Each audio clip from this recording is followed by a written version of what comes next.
آفاق احمد جن کی کوئی سن نہیں رہا وہ اچانک سنی جا رہی ہے. آفاق صاحب کو چاہیے کہ آ کے پھر وہیں سے شروعات کرتے. لیکن آپ لوگ خاموش رہے. آفاق احمد چلاتے ہیں. کراچی کے اگر کوئی کام کریے تو ایم کیو ایم پاکستان کریے. اس کا لوگ کیوں آئیں گے؟ اب تو محلے کی سطح پر ایم کیو ایم بننے لگی. دیکھیں آپ کے پاس پارٹی یہی ایم کیو ایم پاکستان ہے. تو نہیں لگ رہا کہ 902 کھلنے جا رہا ہے گلبرگ میں؟ پھر ان کو کسی نے اٹھایا, وہ آگے سرزمین میں اٹھایا. کون ہے جو بھی بڑے. اچھا, آپ کی ایک خاتون ایم پی ہوا کرتی تھی ارم عظیم فاروقی, پوسٹ انہوں نے ڈالی ہے فیس بک پر کہ ہیلو کی آواز آ رہی ہے, ہم اس کو سپورٹ کریں گے. آپ اب بھی بانی ایم کیو ایم کو اپنا قائد مانتے ہیں؟ تو بنانے والے تو وہی تھے نا. اگر بانی ایم کیو ایم کی واپس انٹری ہو جاتی ہے تو آپ کہاں کھڑے ہوں گے؟ ہم نے کسی سے ڈکٹیشن تو لینی نہیں ہے. دیکھیں جب آئیں گے, جب دیکھا جائے گا. السلام علیکم, میں ہوں جنید جاوید اور آپ دیکھ رہے ہیں میرا YouTube channel Junaid Javed official. ناظرین, کراچی کی صورتحال دن بدن تبدیل ہوتی چلی جا رہی ہے. کراچی کی سیاست میں عجیب و غریب واقعات بھی ہو رہے ہیں, دلچسپ واقعات بھی ہو رہے ہیں. ایک طرف متحدہ قومی موومنٹ جو کہ شہر میں اپنی اسٹیک ہونے کا دعویٰ کرتی آئی ہے, وہ اس وقت دھڑے بندیوں کا شکار ہے, جبکہ دوسری جانب آفاق احمد پذیرائی چڑھتے ہوئے دکھائی دے رہے ہیں.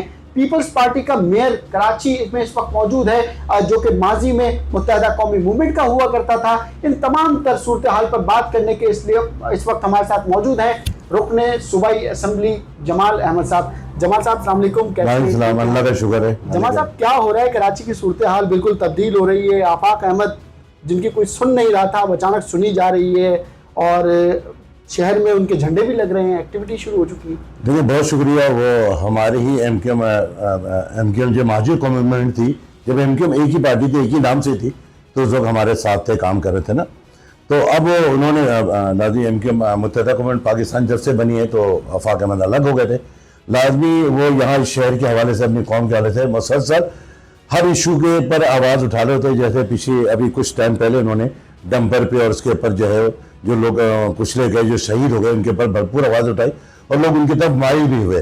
تو میں سمجھتا ہوں کہ آفاق صاحب کو چاہیے کہ کراچی کے اندر بڑا گیپ ہے, اس کے اندر چاہیے ایم کیو ایم پاکستان کے ساتھ آ کے پھر وہیں سے شروعات کرتے ہیں اور کراچی کے لیے کام کرتے ہیں. اس طرح کراچی روشنیوں کا شہر ہوتا تھا, تو وہ تمام چیزیں ختم ہو گئی. لوگ مختلف جگہ پہ مختلف ہمارے جو رہنما ہیں وہ بہت سارے اپنے اپنے گھروں میں بیٹھ گئے, اور کسی پارٹی میں نہیں گئے, وہاں بہت سے لوگ بیٹھ گئے.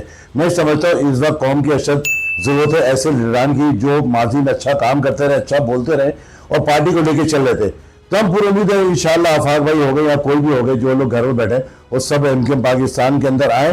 اور ابھی ہمارے جو کنوینر ہیں یا چیئرمین جسے کہتے ہیں خالد مقبول بھائی, ان کے ساتھ مل کے کام کریں, اپنے شہر کے لیے کام کریں, اپنی کراچی کے لیے کام کریں. ایم کیو ایم تو وہ پرفارم نہیں کر پا رہی جو کہ اس وقت آفاق احمد پرفارم کر رہے ہیں. ایم کیو ایم کی اسٹیک ہے کراچی کے اندر. ایم کیو ایم کو چاہیے تھا ڈمپر کے اوپر آواز اٹھاتی, مظاہرے کرتی, احتجاج کرتی اور ڈمپر مافیا کے خلاف ڈٹ کر کھڑی ہوتی, لیکن آپ لوگ خاموش رہے. آفاق احمد چلاتے دیکھیں آفاق احمد نے مظاہرے کے, ٹھیک ہے اچھی بات ہے, کراچی کے لیے آواز اٹھائی, کسی نے تو آواز اٹھانی تھی.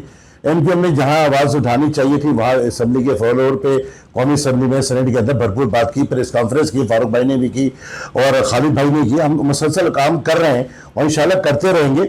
بہت چیزیں ہیں, وہ حالات وہ والے پچھلے والے حالات 92 یا 86 والے ایم کیو ایم کے حالات نہیں ہیں. حالات بالکل دن بہ دن چینج ہوتے جا رہے ہیں. تو ہمیں اپنی قوم سے بھی مخاطب ہو کے میں کہتا ہوں کہ آئیں, دیکھیں آپ کے پاس پارٹی یہی ایم کیو ایم پاکستان ہے. کراچی کے اگر کوئی کام کریے تو ایم کیو ایم پاکستان کریے. اس کا لوگ کیوں آئیں گے؟ ایم کیو ایم میں مصطفیٰ کمال گروپ الگ, فاروق ستار گروپ الگ, خالد مقبول صدیقی گروپ الگ. اب تو محلے کی سطح پر ایم کیو ایم بننے لگی اور ایم کیو ایم تقسیم ہو گئی. نہیں, ابھی سب جو ہے ایک خالد بھائی کے پلیٹ فارم پہ سب اکٹھے ہیں, چاہے وہ مصطفیٰ بھائی ہو, فاروق بھائی ہو. فاروق بھائی بھی اگر الگ تھے تو وہ کوئی پارٹی نہیں بنائی تھی فاروق بھائی نے. وہ ایم کیو ایم کا جھنڈا بھی استعمال کرتے تھے, ایم کیو ایم کا ترانہ بھی استعمال کرتے تھے اور ایم کیو ایم کی ہی بات کرتے تھے. فاروق بھائی میں چاہیے کبھی بھی نہیں ہے, نہ آئندہ ہوگی انشاءاللہ, اور فاروق بھائی کبھی بھی کسی پارٹی میں جائیں گے نہیں. مصطفیٰ بھائی یاد ہے خوش آئند بات ہے, اور وہ کام کریں جتنے مسئلے مسائل ہیں وہ پوری ٹیم, ایک ٹیم ورک کی طرح ہم کام کریں گے اپنے کراچی کے لیے, کیونکہ لوگ دیکھنا چاہتے ہیں کہ کراچی کے لیے ایم کیو ایم کیا کر رہی ہے. تو بہت ساری چیزوں میں گیپ آ گیا ہے اور بہت سارے مسئلے مسائل کا شکار ان کی ہو گئے, کیونکہ بلدیاتی سسٹم جو ہم نہیں لڑ رہے ہیں نا, اس میں بڑا نقصان ہو گیا اس کے اندر نا. تو بہرحال پارٹی نے غلطی ہوئی ہے دیکھیں, پارٹی خالد بھائی نے بہت کچھ نہ کچھ سوچا ہوگا, کچھ نہ کچھ آگے دیکھا ہوگا, مگر ان کے بھی یہ کیا ہے کہ اگر بلدیاتی الیکشن نہیں بھی لڑے نا تو اس میں کم سے کم ہم نے جو ہے, آپ نے دیکھا ہوگا مردم شماری کا سسٹم شروع ہوا تھا, تو الحمدللہ ان کی بھی کاوشوں سے, خالد بھائی کی کاوشوں سے وہ کم سے کم مردم شماری کا جو دورانیہ تھا وہ بڑھاتے گئے, اور 1,60,00,000 کی آبادی کو انہوں نے ایم کیو ایم پاکستان نے 2 کروڑ تقریباً 3 لاکھ پہ لے کے آئی ہے. اس کے ساتھ ساتھ ایک بڑا اچھا آنسر یہ بھی ہے کہ 53 UC چیئرمین کا ہم نے اضافہ کرایا.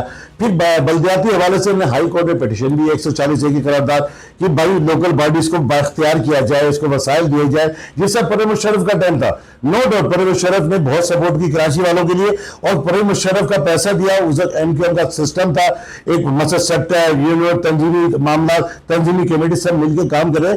کسی فرد واحد کا کوئی کام نہیں تھا, پورا ایم کیو ایم کا ایک مسئلہ ایک ایڈونچر تھا, اس کے اندر سب نے مل کے اپنے ڈومین میں, پیسہ نہیں تھا تو کام نہیں ہو سکتا تھا. اور الحمدللہ آج بھی اگر ایم کیو ایم کا میئر آتا ہے یا M N A M P جو بھی ہے, وسائل ہمارے پاس نہیں ہے. ہم بھی نہیں چاہتے کہ M N A M P کو بلدیاتی کا مسئلہ پیسے جو M N A M P کو ملے, اور development fund M Q M کا M N A M P کا کام نہیں ہے. M N A M P کا کام ہے آئین قانون سازی کرنا.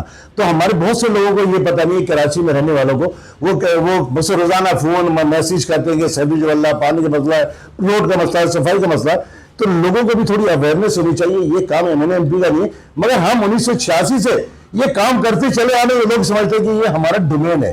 تو بلدیاتی سسٹم ہم چاہتے ہیں مضبوط, چاہے وہ جماعت اسلامی کو ہے, پیپلز پارٹی کو. ہم چاہتے ہیں ڈور اسٹیپ پہ لوگوں کے مسئلے مسائل حل ہوں.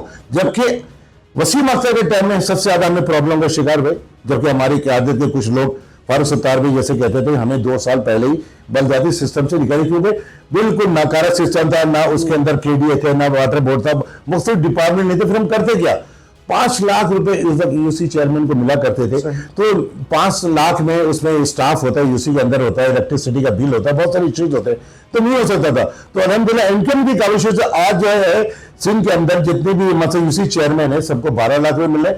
میں یہ سمجھتا ہوں کہ جماعت اسلامی جس طرح گفتگو وسیم اختر کے ٹائم میں کرتی تھی, جس طرح باتیں کرتی تھی کہ 5 لاکھ میں بھی ہم کام کریں گے, روئیں گے نہیں, بھی کام کر کے اڑا دیں گے, تو مجھے لگ رہا ہے کہ 12 لاکھ روپے مل رہے ہیں 5 مہینے سے. بلدیاتی نظام تو بہت زیادہ خراب ہے, اور کے ایم سی کے اندر جو معاملات چل رہے ہیں وہ بھی کسی سے ڈھکے چھپے نہیں ہیں. لیکن کراچی میں ایک بات یہ بھی ہو رہی ہے, لوگ یہ بھی سوال اٹھا رہے ہیں کہ میں کیونکہ اس وقت آفاق احمد کی ہی بات کروں گا, کیونکہ کراچی میں ایک ہاٹ ایشو چل رہا ہے, سیاسی جماعت میدان میں ہے, اور گلبرگ میں وہ اپنا آفس بھی کھولنے کے لیے جا رہے ہیں. تو آپ کو نہیں لگ رہا کہ 902 کھلنے جا رہا ہے گلبرگ میں؟ ایسا کچھ نہیں. آفاق بھائی اچھے آدمی ہے, سیاستدان ہے پرانے. آفاق بھائی تو ڈمپر کے معاملے میں تو آ گئے, پھر وہ کئی مہینے تک خاموش ہو کے بیٹھ جاتے, کئی سیل خاموش بیٹھے رہے. ان کو چاہیے تو جدوجہد کرتے رہتے, مگر وہ بالکل سناٹے میں چلے جاتے ہیں. پھر وہ پھر ان کو کسی نے اٹھایا, وہ آگے سرزمین میں بیٹھ گئے, جو بھی برل جو بھی لے کے آئے ایسے ٹائم پہ لے کے آئے, تو بیچ میں گیپ تھا, تو گیپ کو پور کرنے کے لیے آئے. اس طرح کی مذہبی جماعتیں بھی وقتاً فوقتاً اٹھتی رہی ہیں. تو یہ سارا سلسلہ کراچی میں خاص طور پاکستان میں یہ چلتا رہتا ہے. ہر پارٹی کے اندر معاملات ہوئے, چاہے نون لیگ ہو, پیپلز پارٹی میں کئی دھڑا بندی ہے. ان کے میں تھوڑی بہت چیزیں تھیں, وہ گھر کے اندر چیزیں ہوتی ہیں, گھر کے اندر بیٹھتے ہیں کام کے اوپر مسئلے مسائل ہوتے ہیں. تو میں نہیں سمجھتا کہ اب سب کو سوچنا چاہیے کہ ہم کچھ نہ کرتے ہوئے اپنی قوم کے لیے کچھ کریں. لوگوں کا پورا فوکس ہے ان کو پاکستان کی طرف سے, ہمارے خاص طور پر یہ جو ایجوکیشن حاصل کر رہے ہیں ہمارے بچے انٹر بورڈ آفس میں کیا معاملہ چل رہا ہے, بچے ہمارے فیل ہو رہے ہیں, صحت کا تعلیم کا نظام بالکل ختم ہوتے جا رہا ہے, معاشی صورتحال ہو گئی ہے, لوگ فوڈ پانڈا اور اوبر کے اوپر چلے گئے ہیں. ہمارے بچے جو تعلیم حاصل کر رہے ہیں اس سے تھوڑی حاصل کر رہے ہیں. اب تو آپ دیکھیں, میں آج ٹی وی میں دیکھ رہا تھا کہ وہ ڈونلڈ ٹرمپ نے مثلا امریکہ کا ویزا بھی وہ بند کرنے جا رہے ہیں. اب وہاں پہ جو وزٹ ویزا پہ جو ہمارے لوگ بیچارے یہاں روزگار نہیں تھا, سندھ کے اندر لوگ جا کے باہر ملکوں میں روزگار کر رہے تھے, اپنی فیملی کو سپورٹ کر رہے تھے. تو کئی ممالک میں, دبئی میں, مختلف اسلامی ممالک میں بھی ہمارے پاس ہمارے ساتھ جو ہے وہ اب ناانصافی شروع ہو گئی ہے, ہمارے راستے اب بند ہوتے جا رہے ہیں. تو میں یہ سمجھتا ہوں کہ حکومت پاکستان, وزیر اعظم شہباز شریف اور پورے سیاستدانوں کو چاہیے کہ اس فورم پہ ایک جگہ بیٹھے, چاہے وہ مسئلے کہ آپ نے دیکھا ہوگا کہ وہ جس طرح کے ابھی پاکستان کے اندر جو جعفر ایکسپریس پہ جو حملہ و دہشت گرد جو ہے وہ پورے پھر آب و تاب سے پھر اٹھ رہے ہیں. بلوچستان کا حال آپ کے سامنے ہے, خیبر پختونخوا, سب پورے پاکستان کا ہی حال ہے. تو ہمیں سیاست بعد میں, پہلے ہم اپنے قوم کے لیے, پاکستان کے لیے, اور فوجی قیادت جو کام کر رہی ہے, بیچارے روزانہ لوگ شہید ہو رہے ہیں,